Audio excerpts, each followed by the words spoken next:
Good morning, students. I hope you all are studying well, you all are practicing well.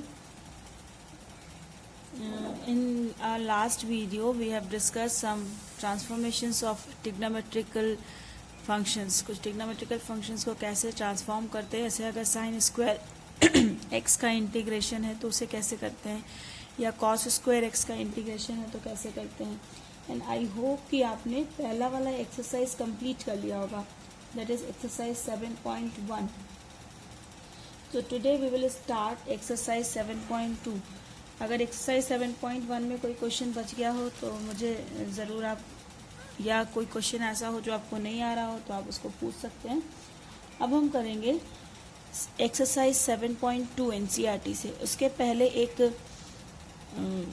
Rule देखते हैं कि अगर लिखा है integration of F X into F dash X D X, तो इसमें क्या होता है कि हम F X is equals to T मान लेते हैं.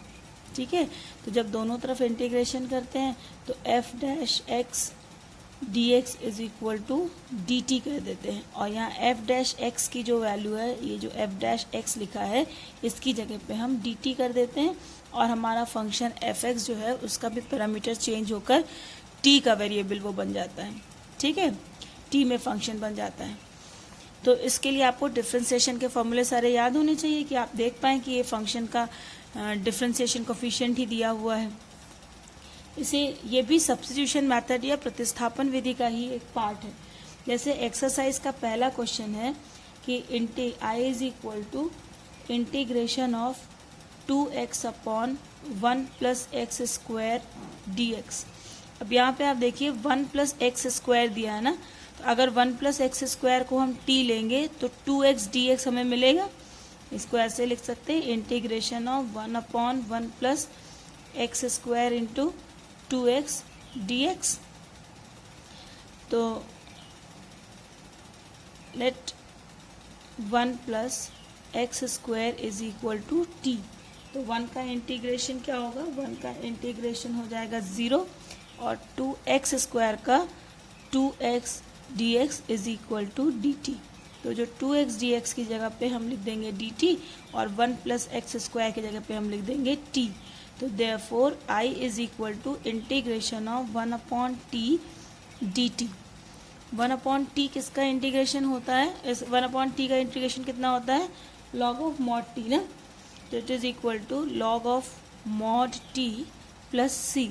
लेकिन आंसर आपको जिस वेरिएबल में क्वेश्चन दिया है उसी वेरिएबल में आंसर लिखना है. So it is equal to log of mod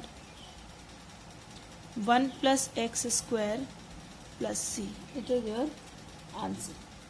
ठीक है, जैसे सेकेंड वाला क्वेश्चन दिया है कि इंटीग्रेशन ऑफ लॉग एक्स का square upon X D x.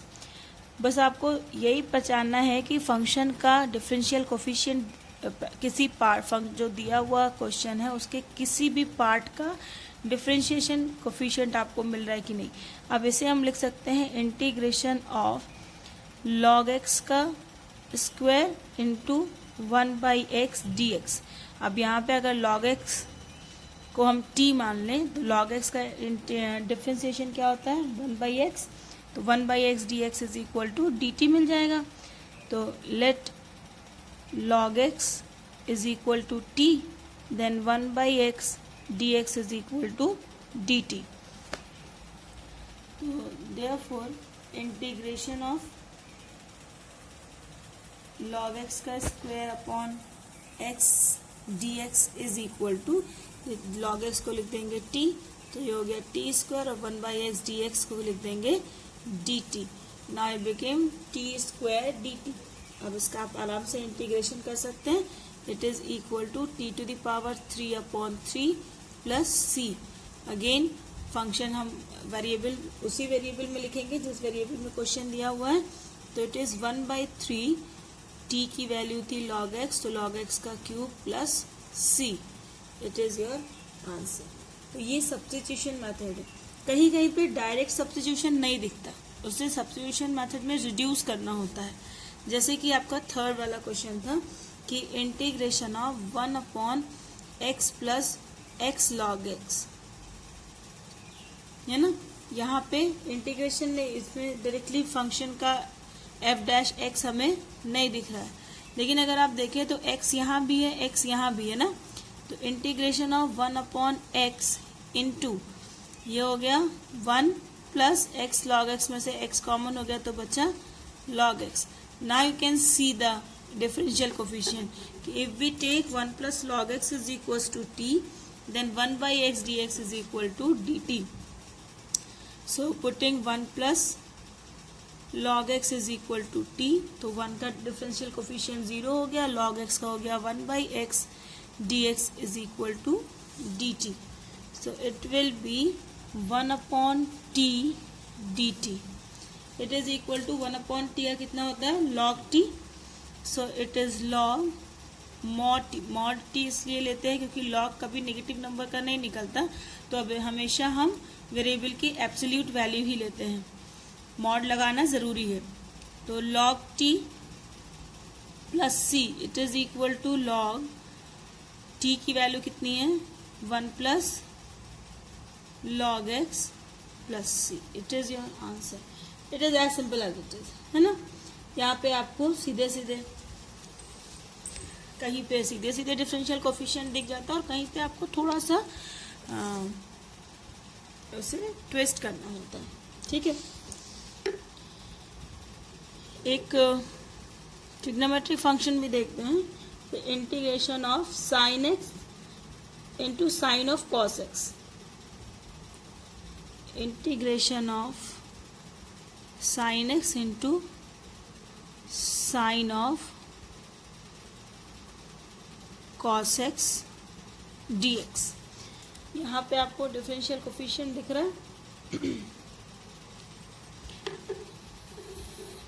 cos x है ना, cos x का डिफरेंशिएशन करने पर sin x मिलता है, ठीक है। तो लेट और sin x का डिफरेंशिएशन करने पर भी cos x मिल जाता है, लेकिन यहाँ पर हम ये sin of cos x dx है ना, तो इस cos x को हम इस साइन से अलग नहीं कर सकते। ये साइन इंटू cos x तो है नहीं, ये sine of cos x dx दिया है, इसलिए साइन x को t मानने पर हमें cos x तो मिलेगा, लेकिन हम उस cos x dx का इस्तेमाल यहाँ नहीं कर पाएंगे। तो हम क्या पुट करेंगे कि let cos x is equal to t, let cos x is equal to t, then minus sine x dx is equal to dt। अब यहाँ sin x भी है और dx भी है, so sin x dx is equal to minus dt। तो ये कितना हो गया, इसको हम ऐसे लिख सकते हैं ना, sine of cos x into sine X dx। अभी जो साइन x dx है उसकी जगह पे हम माइनस dt रख देंगे और जो cos x है ये t रख देंगे। एक साथ ऑपरेटर और वेरिएबल दोनों को चेंज करना जरूरी है, क्योंकि when it is x then it is dx, when it is t not x, when it is t then the value of the operator with respect to t, that is dt, is equal to sin x dx। जब आपने variable बदला है तो operator की value बदली है, तो एक लाइन में अगर आप वेरिएबल बदलेंगे और दूसरे लाइन में ऑपरेटर बदलेंगे तो क्वेश्चन गलत हो जाएगा। आपको सेम स्टेप में वेरिएबल और ऑपरेटर दोनों चेंज करना है। तो it is equal to integration of sine T और साइन एक्स डी एक्स की वैल्यू माइनस डी टी।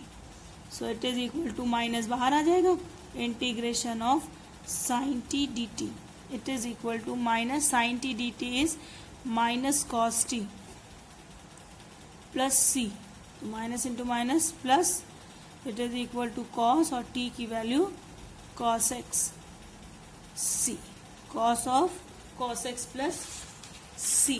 ठीक है, इस तरह से ये क्वेश्चंस होंगे। लेकिन फिर मैं आपसे कह रही हूँ कि आपको बिल्कुल ध्यान रखना है कि सेम लाइन में सेम स्टेप में आपको ऑपरेटर और वेरिएबल दोनों ही चेंज करने हैं। कुछ कॉम्पोजिट फंक्शंस के भी क्वेश्चन नंबर 5 देखते हैं। कॉम्पोजिट फंक्शन अगर है तो उसमें सब्स्टिट्यूशन हम कैसे लगाते हैं। Integration of sine ax plus B into cos ax plus B dx। ठीक है, अब यहाँ पे जो इसका आर्गुमेंट है दोनों ट्रिग्नोमेट्रिकल रेशियोज का, वो ax प्लस बी है। अगर आप sine ax plus B equal to T मानेंगे तो भी आपको cos ax प्लस बी का बी dx मिल जाएगा, और cos ax प्लस बी भी लेंगे टी तो आपको साइन ax प्लस बी मिल जाएगा। इनडेफिनिट इंटीग्रल में आपका आंसर डिफर आ सकता है, आपके बुक के आंसर से डिफर आ सकता है, क्योंकि इनडेफिनिट इंटीग्रल में आंसर वेरी कर सकता है, बस आपके स्टेप सही होने चाहिए। लेकिन डेफिनिट इंटीग्रल में आंसर वेरी नहीं करता। तो let us substitute that sine ax plus b is equals to t. Then sine ax plus B का कितना हो जाएगा, cos ax plus B into ax plus B का डिफरेंशिएशन करेंगे तो ax प्लस बी का हो जाएगा a dx is equal to dt। तो हमारे पास तो यहाँ a नहीं था, a को उधर ले जाते हैं, cos ax plus B dx is equal to dt by a। ठीक है, तो it is equal to integration of sine ax plus बी is equal to t into cos ax plus B dx is equal to dt by a। तो 1 by a बाहर हो जाएगा, constant है, तो 1 by a integration of t dt it is equal to 1 by a t square by 2 plus c। It is equal to 1 by a, t की value कितनी है, sine ax plus b, तो it will be sine square ax plus b, a भी आएगा बाहर, हाँ a भी है यहाँ पे, plus c। So it is sine square 1 by 2 is sine square ax plus b plus c। So in this way you can do the questions, you can do the remaining question of exercise 7.2। कहीं कहीं पे कुछ छोटे छोटे multiply करके भी आपको multiply या डिवीजन करके भी आपको फंक्शन की वैल्यू इंटीग्रेबल फॉर्म में करनी होती है। हमने पिछले वीडियो में भी डिस्कस किया था कि डिफरेंशिएशन और इंटीग्रेशन की कैलकुलेशन में यही बेसिक डिफरेंस है कि डिफरेंशिएशन को आप डायरेक्टली जो भी फंक्शन दिया रहता है और आप डिफरेंशिएशन कर देते हैं, लेकिन इंटीग्रेशन को पहले इंटीग्रेशन के फॉर्म में करना जरूरी है, उसके बाद ही आप उसका इंटीग्रेशन कर सकते हो, कि हर एक फॉर्म का इंटीग्रेशन हम नहीं कर पाते हैं। तो एक ये चीज देखना है कि आप उसे इंटीग्रेशन फॉर्म में कर लें, और दूसरा आपको ये तय करना होता है कि f(x) और f'(x) की वैल्यू कितनी है। एक एग्जाम्पल जैसे क्वेश्चन नंबर 12 है। I am not going to solve all the questions और all the calculations, you have to do it by yourself, but I try to give you the example of all type of questions.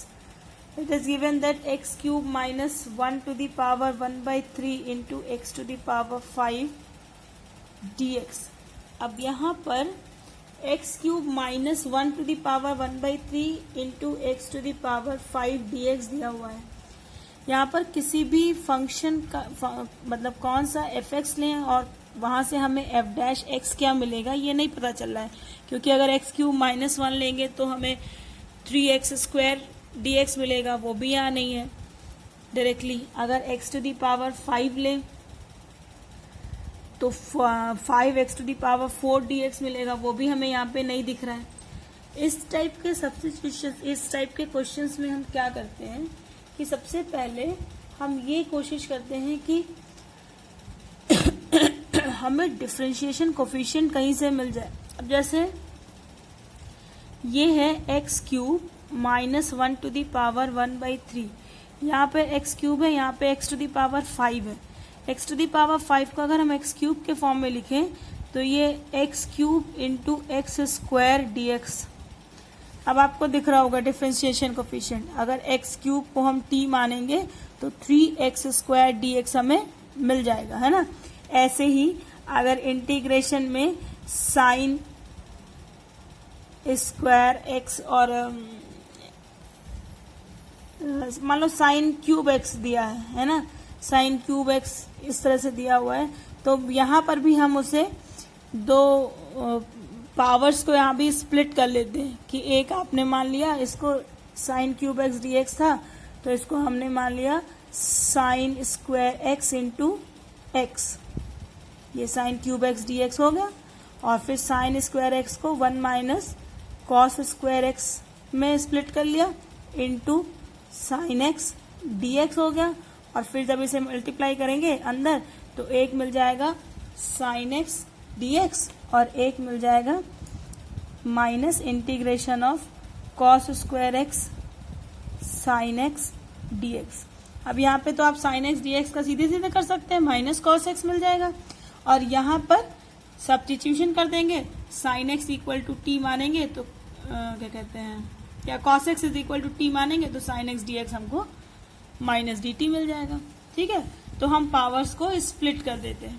अब यहाँ से अगर हम x cube is equal to T मान लें, या पूरा जो जिसका पावर 1/3 है ना, इसको पूरा ही मान लें, तो x cube minus 1 is equal to f t, then 3x square minus 1 का 0 हो गया, dx is equal to D T.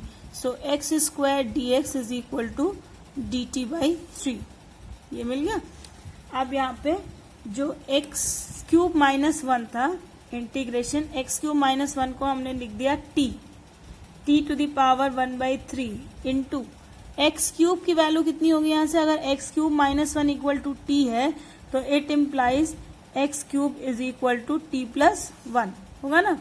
तो एक्स क्यूब को हम लिख दें t plus 1 into x square d x की वैल्यू कितनी है, डी टी बाई 3, क्योंकि जो कंपोजिट फंक्शन हमारा x cube minus 1 to the power 1/3 था, इसको इंटीग्रेशन करने में दिक्कत थी है ना, तो इसे हमने पूरा टी मान लिया। नाउ इट इज 1/3 बाहर हो गया, इंटीग्रेशन ऑफ, इसको मल्टीप्लाई कर दो अंदर, t to the power 1/3 into t कितना हो जाएगा, t to the power 1/3 plus 1, it is equal to t to the power 4/3, तो it is t to the power 4/3 plus t to the power 1/3 d t. So it is equal to 1/3 integration of t to the power 4/3 dt plus 1/3 integration of t to the power 1/3 dt। अब दोनों का आप integration कर सकते हैं सीधे सीधे, integration कर दीजिए और फिर लास्ट में t की वैल्यू एक्स क्यूब माइनस 1 रख दीजिए। ठीक है, so in this way do your exercise 7.7.2। बच्चे एक क्वेश्चन मैंने किसी साइड बुक से आपके लिए देख के रखा था, it is not from your NCERT. Integration of tan inverse cosec x plus cot x D x, ये आप अपनी प्रैक्टिस कॉपी में कीजिएगा। मैं बीच बीच में आपको इस तरह के ट्रिग्नोमेट्रिक फंक्शंस के क्वेश्चंस देती रहूंगी, ये बहुत ज़्यादा आते हैं एग्जाम्स में, मे बी कि आपके एनसीईआरटी में ना हो। tan inverse cosec x plus cot x D x, जब भी हम लोगों ने जब इनवर्स फंक्शन पढ़ा था, इनवर्स ट्रिग्नोमेट्रिकल फंक्शंस पढ़ा था, तो भी हम लोगों ने ये देखा था कि सबसे पहला काम जो हमारा होता है वो इसे सिंप्लीफाई करना होता है ना। और सिंप्लीफाई करने के लिए क्या हमारी कोशिश क्या रहती है कि जिसका इनवर्स फंक्शन दिया है ब्रैकेट के अंदर भी हमारा फंक्शन उसी ट्रिग्नोमेट्रिकल रेशियो में चेंज हो जाए। तो पहले cosec x plus cot x को चेंज करने की कोशिश करते हैं tan में, so it is tan inverse. और ये बेसिक रूल है, आपने क्लास 10 से ही पढ़ा है कि अगर कोसेक कॉट या कुछ भी other than sine x cos x है, तो सबसे पहले हम कोशिश करते हैं उसको साइन एक्स और कॉस एक्स में चेंज करने की। तो it will be 1 sine x plus cos x upon sine x D x. So it is equal to integration of tan inverse, इसको सॉल्व करेंगे तो 1 cos x upon sine x D x. Integration of tan inverse आपको class 10th को recall करना बहुत ज़रूरी है। जब इस तरह का एक्सप्रेशन रहता है 1 cos x upon sine x, तो जो सबसे पहला काम हम करते हैं वो एंगल x/2 में इसे स्प्लिट करना, मतलब 1 प्लस cos x को हम लिख सकते हैं 2 cos square x/2 minus 1 upon sine x को लिख सकते हैं 2 sin x/2 into cos x/2 dx. It is equal to +1 -1 cancel, so it is tan inverse 2 cos square x/2 upon 2 sin x/2 in. So it is equal to integration of tan inverse cos x/2 upon sin x/2 dx. So it is equal to tan inverse cos x/2 upon sin x/2 is cot x/2 है ना dx. So it is equal to tan inverse. अब cot x/2 को हम tan में change करेंगे तो tan inverse pi/2 minus theta, tan inverse pi/2 minus theta is cot pi/2 minus theta is equal to tan theta होता है, क्योंकि pi/2 minus theta जो है वो फर्स्ट क्वाड्रेंट में पड़ता है और फर्स्ट क्वाड्रेंट में सभी रेशियोज जो हैं वो पॉजिटिव होते हैं. तो it will B tan pi/2 minus x/2 dx. ठीक है, tan inverse tan pi/2 minus x/2 dx. So it is equal to integration of pi/2 minus x/2 dx है ना, tan इनवर्स ऑफ 10. तो आर्गुमेंट केवल बचेगा pi/2 माइनस x/2 dx. अब इसका integration कर दें तो it will B integration pi/2 constant है, बाहर हो जाएगा dx माइनस इंटीग्रेशन 1/2 बाहर x dx. So it is equal to pi/2x minus 1/2 into x²/2 plus c. So it is pi/2x minus x²/4 plus c. आप चाहें तो आप इसको यहीं पर भी छोड़ सकते हैं, आप चाहें तो इसमें से कॉमन लेके भी आंसर लिख सकते हैं कि आप यहाँ से 1/4 कॉमन ले लें, तो as you wish. Okay, so in this way you can do this question. अब आपने इस क्वेश्चन में देखा होगा कि इंटीग्रेशन तो आपने सिर्फ इतना सही किया है ना, सिर्फ इन 4 स्टेप्स में इंटीग्रेशन किया है, लेकिन इसके पहले जो आप कर रहे थे वो फंक्शन को इंटीग्रेशन फॉर्म में करने की, इंटीग्रेशन के फॉर्म में करने की कोशिश कर रहे थे step by step.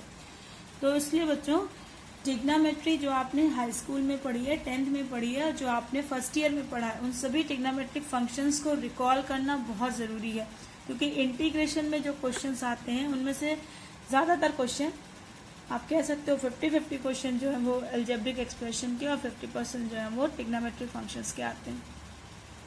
So recall your class 10th and class 11th trigonometric question and keep on practising. जितना ज़्यादा आप प्रैक्टिस करेंगे उतनी ज़्यादा अच्छे से आपको इंटीग्रेशन आएगा. और जैसे जैसे मैं रूल बताती चल रही हूँ उन रूल्स को ध्यान रखेंगे तो इंटीग्रेशन डिफरेंशिएशन से ज़्यादा आसान हो जाएगा. So till then keep on practising. Bye.